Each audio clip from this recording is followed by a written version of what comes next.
కాళేశ్వరం ప్రాజెక్టులో భాగంగా సిద్దిపేట జిల్లా చిన్నకోడూరు మండలం చంద్లాపూర్ పెద్దకోడూరు గ్రామాల సమీపంలో నిర్మించిన రంగనాయక సాగర్ను అబుదాబి డిపార్ట్మెంట్ ఆఫ్ ఎనర్జీ ప్రతినిధుల బృందం సందర్శించింది.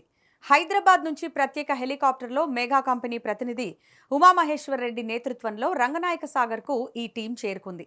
కాళేశ్వరం ప్రాజెక్టుకు అనుసంధానంగా నిర్మించిన రంగనాయక సాగర్ రిజర్వాయర్, సొరంగంలోని భారీ మోటార్లను అబుదాబి ప్రతినిధుల బృందం పరిశీలించి వివరాలు అడిగి తెలుసుకుంది. నిజానికి గత కొంతకాలంగా కాళేశ్వరం చుట్టూ ఎంతటి డ్రామా నడిచిందో మనకు తెలుసు.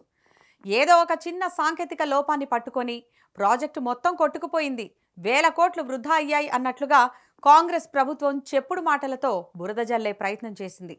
ప్రాజెక్టుకు రీడిజైనింగ్ అవసరం లేదంటూ కేసీఆర్ మేధోశక్తిని తక్కువ చేసి చూపేందుకు కుటిల యత్నాలు చేసింది. కానీ రాజకీయ కక్షలతో ప్రాజెక్టును బద్నాం చేయాలనుకున్న వారిని లాగి లెంపకాయ కొట్టేలా అంతర్జాతీయ నిపుణులు దీని డిజైన్ను కొనియాడారు.